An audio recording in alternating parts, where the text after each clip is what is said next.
एक लड़का जो दिल्ली में रहकर अपना कामकाज किया करता है, उम्र यही करीब उसकी 32 साल होती है। एक दिन का वाक़या होता है जब उसका मन विचलित होने लगता है, सोचने लगता है कि यार आज कुछ मौज मस्ती की जाए, क्यों ना आज नज़दीकी जीबी रोड पर जाया जाए।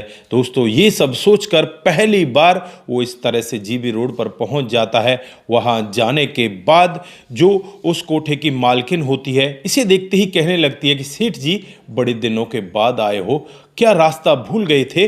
तो यहाँ पर ये लड़का सोचने लग जाता है कि यार मैं तो पहली बार आया हूँ, फिर ये ऐसा क्यों कह रही है।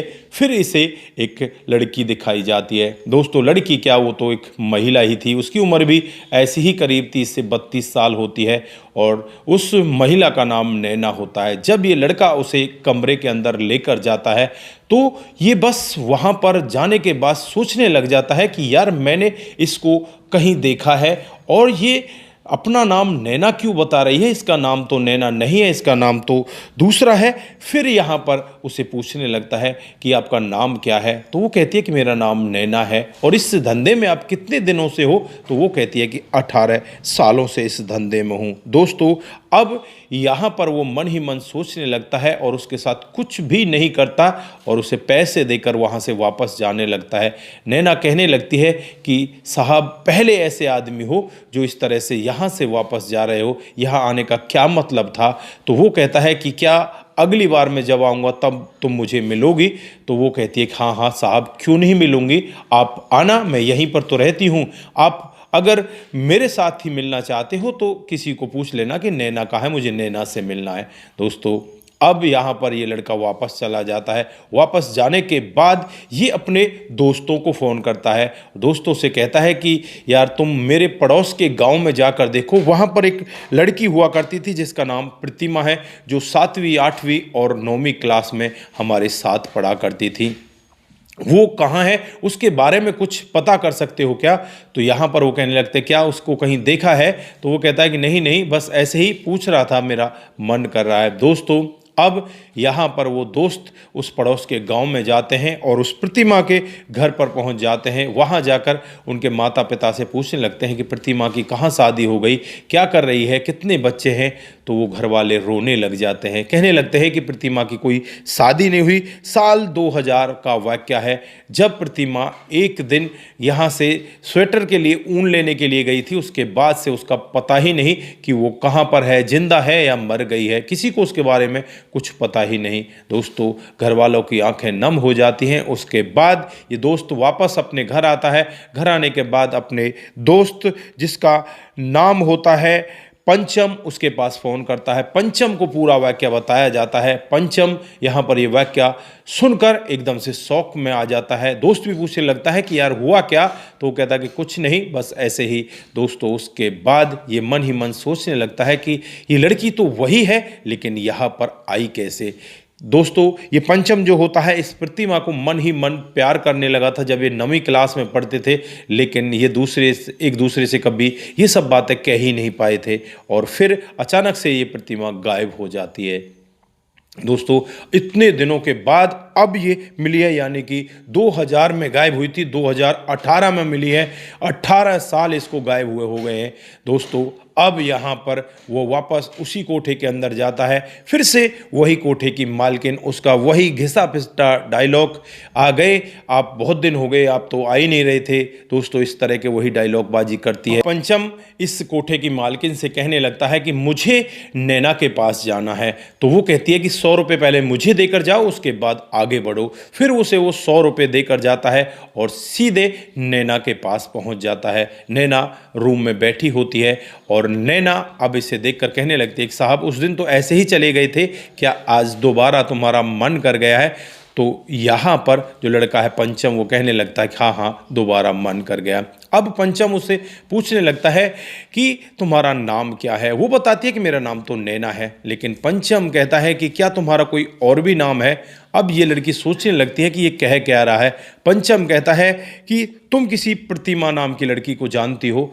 तो यहाँ पर वो अपना नाम सुनकर एकदम से दंग रह जाती है कि तुम कौन हो और तुम ऐसा कैसे कह रहे हो। दोस्तों यहाँ पर वो लड़का बताता है कि 7वीं 8वीं और 9वीं क्लास में मैं तुम्हारे साथ पढ़ा करता था, तुम्हें शायद याद नहीं होगा, और मेरा नाम पंचम है, मेरे ये दोस्त हैं। एक दो लड़कियों के नाम भी बताता है कि वो भी हमारे साथ में पढ़ा करती थी। दोस्तों अब यहाँ पर प्रतिमा की समझ में आ जाता है और वो कहने लगती है कि हाँ मैं प्रतिमा ही हूँ, मेरा नाम यहाँ पर इन्होंने नैना कर दिया। लेकिन वो बहुत तेज़ी के साथ रोने लगती है, कहने लगती है कि मैं करूं भी तो क्या करूं, मैं तो ऐसे दलदल में आकर फंस गई, मुझे घर वालों की याद तो बहुत आती है लेकिन मैं यहाँ से निकल ही नहीं।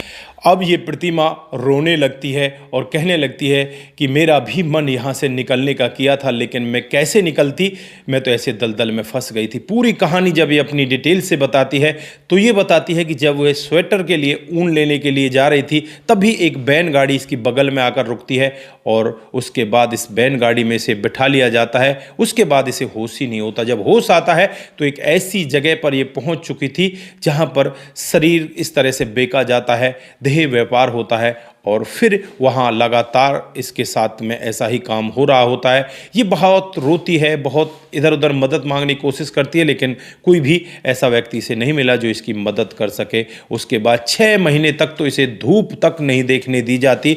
उसके बाद इसे यहाँ दिल्ली लाकर पटक दिया जाता है और ये दिल्ली में पिछले 17-18 सालों से यहीं पर रह रही है और यहीं पर कामकाज कर रही है। और पहले तो इसके ऊपर ज़्यादा नज़र रखी जाती थी लेकिन आजकल अब नज़र कम हो गई है क्योंकि अब इसकी जो खूबसूरती है वो डाउन हो चुकी है। इसकी उम्र भी लगभग 32 साल के करीब हो चुकी है और अब यहाँ पर ज़्यादातर लोग इसके ऊपर ध्यान नहीं देते। फिर यहाँ पर जो ये लड़का है वो कहता है कि तुम यहाँ से भाग क्यों नहीं जाती, तो वो बताती है कि भाग तो मैं कैसे जाऊँ, अगर मैं अपने घर पहुँचती हूँ तो घर वालों की भी बदनामी होगी, घर वाले मुझे नहीं अपनाएंगे।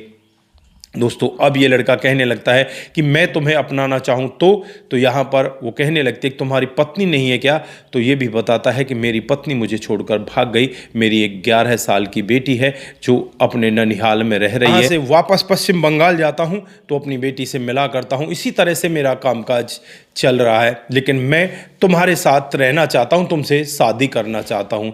दोस्तों यहाँ पर ये कहने लगती है कि तुम मुझसे शादी करना चाहते हो, तुम्हारा दिमाग ठीक है, तुम वेश्या से शादी करोगे और तुम वहाँ जाकर मुझे ही ताने मारोगे, मुझसे ही कहोगे कि ऐसे दलदल में फंसी हुई थी, मैं तुम्हें बचा लाया, कल को मेरी तुम्हारी लड़ाई होगी तो कैसा होगा। तो यहाँ पर वो लड़का कहता है कि ऐसा कुछ भी नहीं होगा, बस तुम यहाँ से निकलने की कोशिश करो, अगर तुम यहाँ से निकलना चाहती हो तो मैं तुम्हारे साथ में शादी कर लूँगा। दोस्तों ये लड़की भी बड़ी खुश होती है और पहली बार इसको एक ऐसा बंदा मिला था जो इसके दिल की बात को छू रहा था, इसके दिल के करीब पहुँच रहा था। फिर वो यहाँ से जो हॉस्पिटल का बहाना बनाकर निकलती है, इसके साथ हालांकि एक बंदा भी जाता है। वहाँ जाने के बाद ये उस बंदे को चकमा देकर सीधे वहाँ से पश्चिम बंगाल पहुँच जाती है, अपने घर वालों से मिलती है। जब घर वालों को पूरी कहानी डिटेल से बताती है तो घर वालों की भी हालत ख़राब हो जाती है, वो रोने लगते हैं। दोस्तों उसके बाद अब ये लड़का पंचम इस लड़की प्रतिमा को अपने साथ लेता है और उससे शादी करके अपने घर परिवार में ले जाता है और फिर अपनी बेटी को भी वहीं पर बुला लेता है। साल 2018 का ये मामला होता है, आज 2026 आ चुका है। अब इनके जीवन में किसी भी प्रकार की कोई परेशानी नहीं है, ये बड़े आराम से अब अपने जीवन को व्यतीत कर रहे हैं। लेकिन यहाँ पर इस घटनाक्रम से बहुत कुछ सीख कर जाने की ज़रूरत है कि ऐसे कितनी सारी लड़कियां फंसी पड़ी हैं। ये तो इस लड़के की किस्मत ठीक थी, ये इस लड़के से मिल गई, नहीं तो कितनी लड़कियां कितने कितने सालों से इस तरह से फंसी पड़ी है। 18 साल में ये लड़की चंगुल से निकलती है और 18 साल बाद इसे आज़ादी का महसूस होता है। तो दोस्तों इस घटनाक्रम को सुनाने का उद्देश्य किसी का दिल दुखाना नहीं है, किसी को तकलीफ पहुँचाना नहीं है, बस हमारा उद्देश्य यही है कि आप लोग जागरूक हो और इस तरह की घटनाएँ आगे आप लोगों के सामने ना हो, यानी कि आपके आसपास ना हो, तो उससे अपने आप को बचाने का जरिया है। इस तरह से आप अपने आप को बचा सकते हैं। तो दोस्तों आज के लिए बस इतना ही, फिर मिलते हैं किसी नए मोड के साथ। तब तक के लिए आप अपना ख्याल रखें, परिवार का ख्याल रखें, सतर्क रहें, सावधान रहें, रिश्तों की अहमियत को जरूर समझें। नमस्कार, जय हिंद,